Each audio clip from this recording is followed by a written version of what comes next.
My name is Marcus, I'm 26 years old, and 3 days ago I watched my sister drive away in a $60,000 BMW that was bought with money my dying grandmother specifically left to me.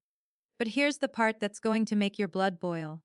My parents don't think they did anything wrong. In fact, my mother looked me dead in the eye and said, "Family helps family, Marcus. Stop being selfish. I'm going to tell you exactly how I discovered the theft, what my grandmother did from her hospice bed that changed everything, and why my parents are now facing consequences they never saw coming. But first, you need to understand the decade of favoritism that led to this moment. I grew up in suburban Ohio middle class neighborhood, two-story house with a backyard, the kind of place where everyone knows everyone's business. My sister Vanessa is 3 years younger than me, and from the moment she was born, she became the sun that our family orb revolved around. I'm not exaggerating. I'm not being dramatic. I have memories, clear memories of being 8 years old and being told we couldn't afford new shoes for me because Vanessa needed dance lessons. When I was 10, I asked for a used bicycle for my birthday. Nothing fancy, just something to ride around the neighborhood with my friends. My dad said money was tight. 2 months later, Vanessa got a complete bedroom makeover, new furniture, new paint, new everything, because she said her room made her sad. She was 7, in middle school. I wanted to join the robotics club. It cost $75 for the semester. My parents said no, we need to save money. That same year, Vanessa joined competitive cheerleading, which cost over $2,000, plus travel expenses, plus uniforms, plus private tumbling lessons. When I pointed out the difference, my mother said, "Vanessa has a real talent, Marcus. Your little robot hobby isn't going to lead anywhere." High school was worse. I worked part-time at a grocery store, saved every penny, bought my own car, a beat-up Honda Civic with 180,000 miles on it. I paid for my own gas, my own insurance, my own repairs. Vanessa turned 16 and my parents bought her a brand new Nissan Altima. They even put a bow on it, like in a commercial. When I asked why she got a new car when I had to buy my own used one, my dad said, "You're a man, Marcus. You need to learn responsibility. Your sister needs protection." Protection? That's what he said. As if a new car was somehow safer than teaching her to work for things. I got accepted to Ohio State with a partial scholarship. I was going to study biochemistry, pre-med track, following in my grandmother's footsteps. She'd been a nurse for 47 years, worked double shifts, saved every penny she could, and she always told me I was going to be the doctor she never got to be. My parents didn't contribute a single dollar to my college education. Not one. I took out loans, worked 2 jobs, lived off ramen and stress, barely slept. Meanwhile, Vanessa went to a private liberal arts college that cost $45,000 a year, and my parents covered it. All of it. When I asked how they could afford her school but not help with mine, my mother said, "You got a scholarship, Marcus. Vanessa needed more support. Plus, you're older, you should be more independent. I want you to understand something. I'm not someone who usually keeps score. I don't sit around calculating who got what. But when the difference is this massive, this consistent, this completely one-sided for your entire life, you notice. You can't help but notice. My grandmother noticed too. Her name was Patricia, but everyone called her Patty. She was my dad's mother. A tough Irish woman who didn't take garbage from anyone. She'd worked night shifts at Cleveland General Hospital for decades. Raised 3 kids mostly on her own after my grandfather died young, and she had opinions about everything. And her biggest opinion, the one she never hid, was that my parents were failing me. She told them to their faces, multiple times. I remember one Thanksgiving I was home from college, exhausted from pulling double shifts at both my jobs, and I fell asleep at the dinner table. Just dozed off for a minute. My mother made some comment about me being lazy. My grandmother slammed her hand on the table so hard the plates jumped. "That boy works harder than anyone in this family," she said. "He's putting himself through school while you throw money at Vanessa like she's an investment property. You should be ashamed." My parents didn't talk to her for 3 months after that, but Grandma Patty didn't care. She kept calling me, kept checking on me, kept slipping me money when my parents weren't looking. A 20 here, a 50 there, sometimes 100 if she knew I was struggling with a textbook expense. She came to my college graduation, sat in the front row, cried when I walked across that stage.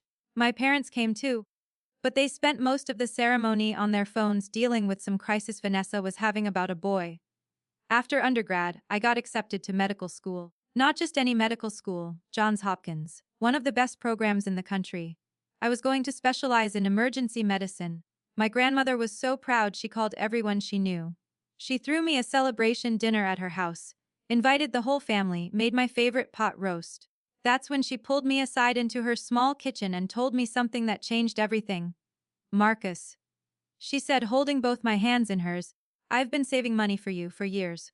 I have an investment account, some bonds, my savings. When I die, it's all going to you. Every penny. It's enough to cover most of your medical school, maybe all of it if you're careful. I tried to tell her she didn't have to do that she should use that money for herself, enjoy her retirement. She was 73 years old. She deserved to travel, to relax, to live. She shook her head. I've lived my life, sweetheart. I've done everything I wanted to do. This money is my legacy. It's my way of making sure you become the doctor I always knew you could be. And Marcus, listen to me very carefully. This money is for you and only you. Not your sister, not your parents. You. I'm putting it in a trust with very specific instructions. I didn't understand why she was being so intense about it until she said the next part. I don't trust your parents to do the right thing. I love your father, he's my son. But he's weak when it comes to your mother. And your mother, God forgive me for saying this, but she has blinders on when it comes to Vanessa. If I left this money for you in a regular inheritance, I'm afraid they'd find a way to take it. So I'm setting it up through my lawyer, with you as the sole beneficiary, and I'm making sure they can't touch it. This conversation happened 2 years ago. I was 24, about to start medical school. My grandmother seemed healthy, still volunteering at the hospital, still sharp as ever. I didn't think much about death or inheritance or any of that. I just hugged her and thanked her and promised I'd make her proud. Medical school started, and it was brutal. 18-hour days, mountains of information, constant exams, clinical rotations that left me dead on my feet. But I had something most of my classmates didn't have. I had hope. I knew that once my grandmother's gift came through, I could reduce my loan burden, maybe even pay off some of my undergraduate debt. I could breathe a little easier. 14 months into medical school, my grandmother had a stroke. It happened at home. She was making breakfast, and suddenly she couldn't move her left side. Her neighbor found her 3 hours later and called an ambulance. By the time I got the call from my dad, she was already in the ICU, and the doctors weren't optimistic. I drove home immediately, missed 2 days of classes, sat by her hospital bed while she drifted in and out of consciousness. The stroke had affected her speech, her mobility, everything. She could barely communicate. But when she saw me, she gripped my hand with surprising strength and tried to say something. I couldn't understand the words, but I knew what she meant. She was fighting. She was trying to stay. She stayed in the ICU for a week, then they moved her to a regular room, then eventually to a rehabilitation facility.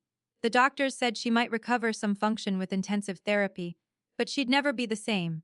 She was fragile now, dependent, frustrated by her own body's betrayal. My parents visited, but not as much as I did. They had busy lives, they said. Vanessa came once, stayed for 20 minutes, spent most of it on her phone. I came every weekend I could, sometimes driving 4 hours each way just to sit with Grandma Patty and tell her about school, about my patients, about my life. She improved slightly over the next few months. Got some speech back, could move around with a walker. But then, 6 months after the stroke, they found the cancer, pancreatic cancer, stage 4, inoperable. The oncologist gave her maybe 6 months, probably less. That's when everything started moving fast. My grandmother decided she didn't want aggressive treatment. She'd seen too many patients suffer through chemo for marginal extra time, and she wasn't going to do that to herself. She chose hospice care. They set her up in a facility about an hour from my parents' house, a peaceful place with gardens and private rooms and nurses who actually cared. I visited her there every single weekend, watched her get smaller, weaker, more tired. But her mind stayed sharp. She knew exactly what was happening, and she wasn't afraid. She'd made her peace with death years ago. What she was afraid of was leaving things undone. 3 months into her hospice stay, she called me on a Saturday morning. Her voice was weak but urgent. Marcus, I need you to come today. Not tomorrow, today. And don't tell your parents. I got in my car immediately, made the drive in record time, found her sitting up in bed with papers spread around her. Her lawyer was there, a woman named Janet Chen who'd handled my grandmother's affairs for years. We're updating the will, Grandma Patty said. I want to make absolutely certain your parents can't interfere with your inheritance. Janet's been explaining the legal protections, and we're adding extra layers. The lawyer explained that the money, about $180,000 in total, was in a trust that could only be accessed by me, with very specific conditions. The funds could only be used for educational expenses, and they would be paid directly to Johns Hopkins, not to me. That way, no one could claim I was misusing the money or try to redirect it. I wish I had more to give you, my grandmother said, her eyes filling with tears. You deserve so much more than this family has given you. I held her hand and told her it was more than enough, that she'd already given me everything that mattered. Her belief in me, her support, her love. The money was just the physical representation of what she'd been giving me my whole life. We spent that afternoon together just talking, remembering, laughing about old stories. She told me things about my dad's childhood, about her own struggles, about the regrets she had and the things she was proud of. It was one of the best days I'd had in months, even though I knew it was also a goodbye. Before I left, she grabbed my hand again. Marcus, listen to me. When I die, your father is the executor of the will. He's going to receive all the paperwork, all the instructions. But I'm also giving Janet a sealed envelope for you just in case. If anything seems wrong, if your parents act strange about the inheritance, you open that envelope and you call Janet immediately. Promise me? I promised. 2 weeks later, my grandmother fell into a coma. The hospice staff said it could be hours or days. I drove home again, sat by her bed, held her hand while she took her last breaths. My parents were there too. Vanessa wasn't. She had some kind of event she couldn't miss. Grandma Patty died on a Tuesday morning at 6:15. I was holding her hand. My father was crying quietly in the corner. My mother was on her phone. The funeral was small but nice. Lots of her old nursing friends came, told stories about what a force of nature she'd been at the hospital. I gave a eulogy that I barely got through without breaking down. My parents sat in the front row, looking appropriately sad. Vanessa showed up late and left early. After the funeral, my father told me he'd handle all the estate stuff, that I should focus on school, that he'd let me know when everything was settled. That was 4 months ago.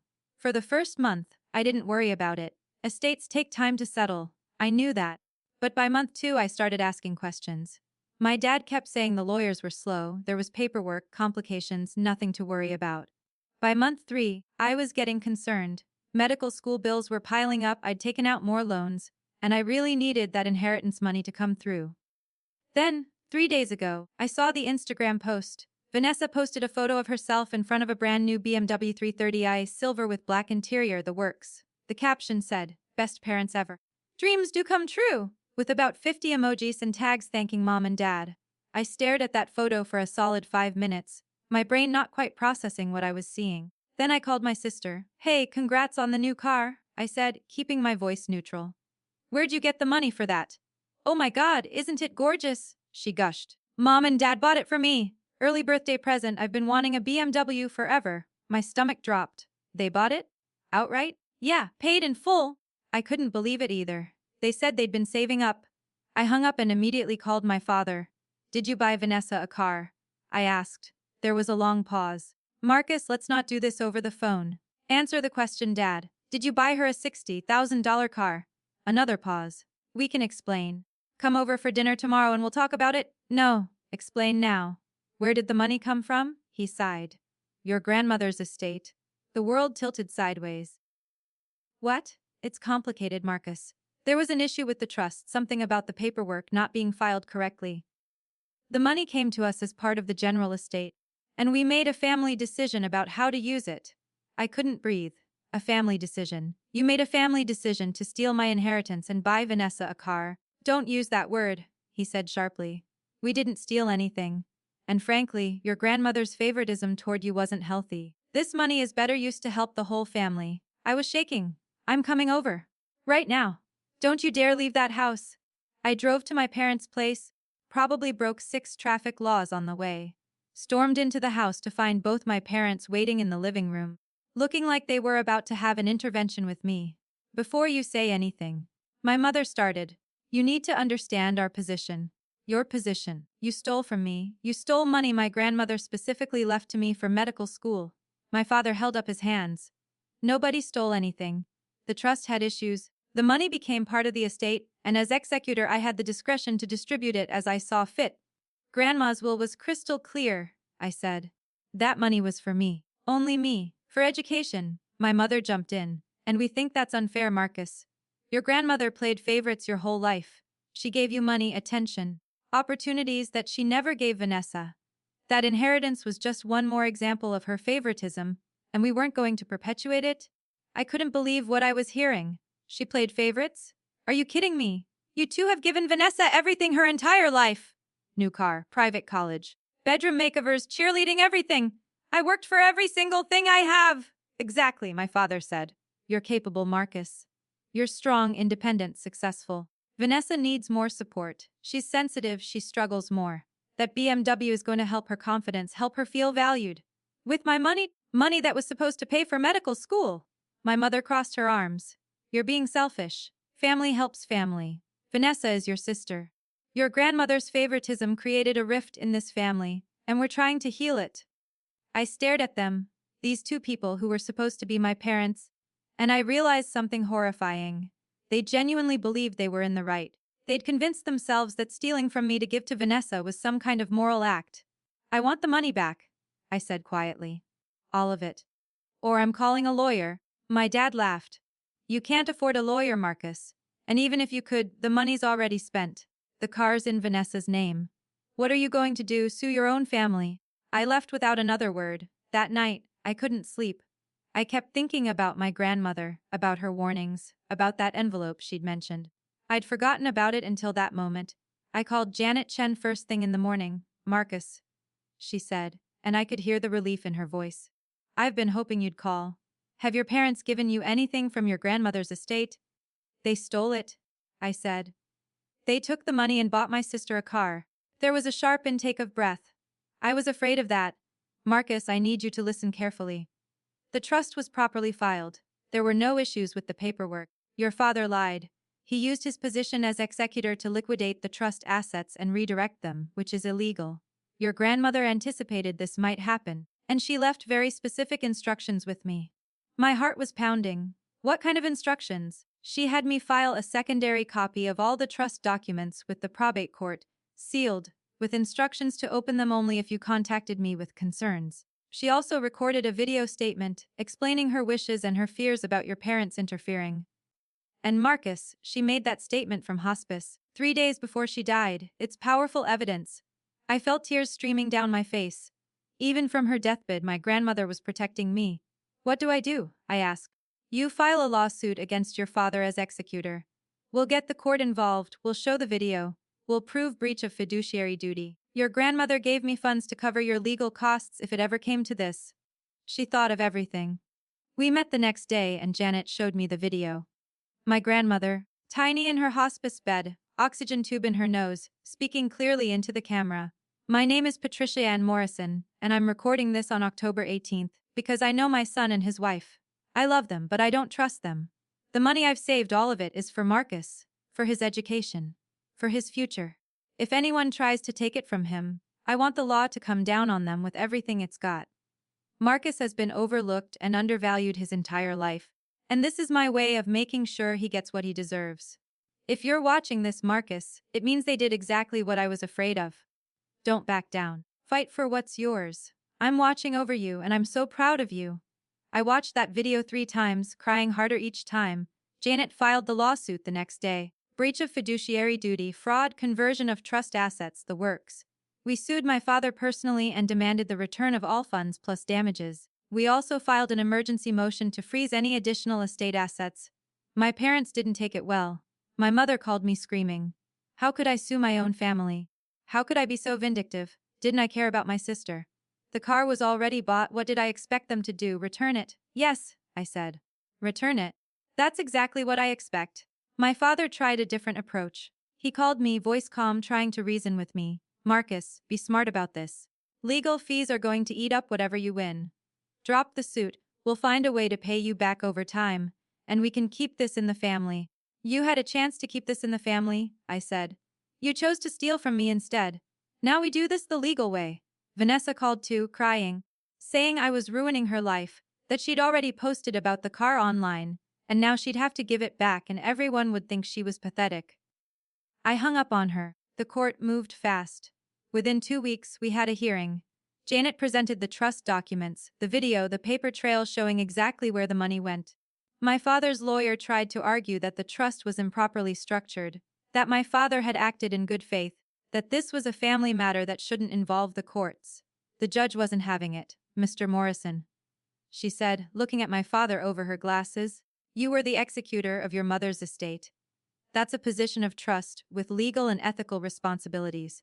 You violated that trust in the most egregious way possible. You took money specifically designated for your son's education and spent it on a luxury vehicle for your daughter. That's not a judgment call. That's theft. She ruled in my favor, completely. My father was ordered to return every penny plus interest plus my legal fees. She also removed him as executor and appointed an independent administrator to handle the rest of the estate. And because of the fraud, she ordered my parents to pay additional damages. Total amount they owed me: $247,000. They didn't have it, of course. The car had been the last of their liquid savings. They'd spent years living beyond their means, keeping up appearances, funding Vanessa's lifestyle. Now they were going to have to take out loans, maybe even sell the house, to pay what they owed me. My mother called me after the ruling, her voice cold. I hope you're happy. Marcus, you've destroyed this family. No, I said, you destroyed this family. I just refuse to let you destroy me too. They returned the BMW. Vanessa cried for days, posted dramatic things on social media about betrayal and favoritism, painted herself as the victim. Some people believed her. A lot of people, once they heard the full story, did not. The money came through about 6 weeks after the ruling. $180,000 from the original trust, plus another $67,000 in damages and fees. I paid off most of my medical school debt immediately. Suddenly, for the first time in my adult life, I could breathe. I could focus on becoming a doctor without the constant weight of financial panic. But here's the thing nobody tells you about family betrayals like this. The money doesn't fix the wound. I got what was rightfully mine, but I lost my parents in the process. They stopped speaking to me entirely. Vanessa blocked me on everything. Extended family members took sides, most of them siding with my parents because I'd taken legal action against family. Only a few people understood. My grandmother's old nursing friends, who knew the whole history. A couple of my cousins who'd watched the favoritism their whole lives. And my best friend from medical school, who helped me process the whole nightmare. I'm back in school now, second year almost finished, and I'm doing well. Really well. I made the dean's list last semester. I'm working with an incredible mentor in the emergency department. I'm becoming the doctor my grandmother always knew I could be. But there's an empty space at every milestone. She should be here to see this. She should be getting my phone calls about my first successful intubation, my first solo patient diagnosis, all the little victories that make up a medical education. Instead, I visit her grave on Sundays and tell her about my week. I bring flowers. I tell her thank you. I tell her she was right about everything. Last week I got an email from my father. First communication in months. It was short. Marcus, your mother and I are struggling financially. The house payment is difficult, and we're both getting older. We were hoping you could help us out, maybe send some money each month. Family helps family. I stared at that email for a long time. Part of me wanted to delete it. Part of me wanted to respond with all the anger I still carry. But mostly, I just felt sad. Sad for what could have been. Sad for the parents I thought I had but never really did. I wrote back one sentence. You made your choices. Now live with them. Then I blocked the email address. Here's what I've learned from all of this. Favoritism in families doesn't just hurt in the moment. It compounds over years, over decades, until the unfavored child either breaks or fights back. I chose to fight back and I won, but the victory tastes like ash sometimes. I have classmates who call their parents every week, who go home for holidays, who have family support systems I can't even imagine. I have loans that are mostly paid off, a career path that's clear and a future that's bright. But I'm doing it alone. Sometimes I wonder if I should have just let it go. Accepted the theft, moved on, kept the family intact. Then I remember my grandmother's face in that video. I remember her words. Don't back down. Fight for what's yours. She was right. Some things are worth fighting for, even when the cost is everything. I'm 26 years old, halfway through medical school. And I'm going to be an emergency medicine physician. I'm going to help people on the worst days of their lives. I'm going to honor my grandmother's legacy, not just with the education her money bought, but with the strength and integrity she taught me. My parents chose my sister over me, over and over, for my entire life. They chose her one final time when they stole my inheritance. And that choice cost them their son. I don't know if they regret it. I don't know if they ever think about all the years they overlooked me, dismissed me, treated me like I was less important than Vanessa. I don't know if my mother ever lies awake at night thinking about the son she pushed away, or if my father ever realizes he failed his own mother's final wishes. I don't know, because I don't talk to them anymore. And honestly, I'm okay with that. Last month, Vanessa reached out through a mutual friend. Said she wanted to apologize, wanted to make things right. I didn't respond. Some wounds are too deep, some betrayals too complete. She benefited from their favoritism her whole life and never once stood up for me. She posted that BMW on Instagram knowing I was struggling to pay for school. She's not sorry. She's just uncomfortable with being the villain in the story. I'm not interested in absolution or reconciliation. I'm interested in building a life that my grandmother would be proud of. Next year, I'll start my clinical rotations. The year after that, I'll graduate. Then residency, probably somewhere far from Ohio, somewhere I can start completely fresh. I'll build my own family eventually, on my own terms, with people who actually value me. And when I have kids someday, I'm going to remember exactly how it felt to be the overlooked child. I'm going to make sure every single one of them knows they're loved equally, valued equally, supported equally. No favorites, no golden children, just love. That's my grandmother's real legacy. Not the money, though I'm grateful for it. The real legacy is the lesson that loving someone means fighting for them, protecting them, believing in them even when everyone else overlooks them. She did that for me. She fought for me from beyond the grave. And I'm going to spend the rest of my life making sure that fight wasn't in vain. To anyone listening to this who's lived through something similar, who's been the overlooked child, the unfavored one, the kid who had to fight for scraps while their sibling got everything, I want you to know something. It's not your fault. You're not less valuable, less lovable, or less deserving. Your parents failed you, but you haven't failed yourself. Keep fighting. Keep pushing forward.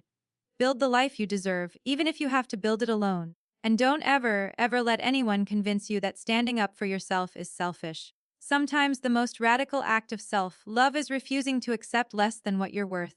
My grandmother knew that. She spent 47 years fighting for her patients, for her kids, for the people she loved. In the end, she fought for me. And I'm going to honor that fight by becoming everything she believed I could be. That's my story. That's how my parents used my inheritance to buy my sister a car, and how my grandmother made one call from hospice that changed everything. The call wasn't to me. It was to her lawyer, setting up protections she knew I'd need, making one final arrangement to ensure that even after she was gone, I'd be protected from the people who should have protected me all along. She saved me one last time.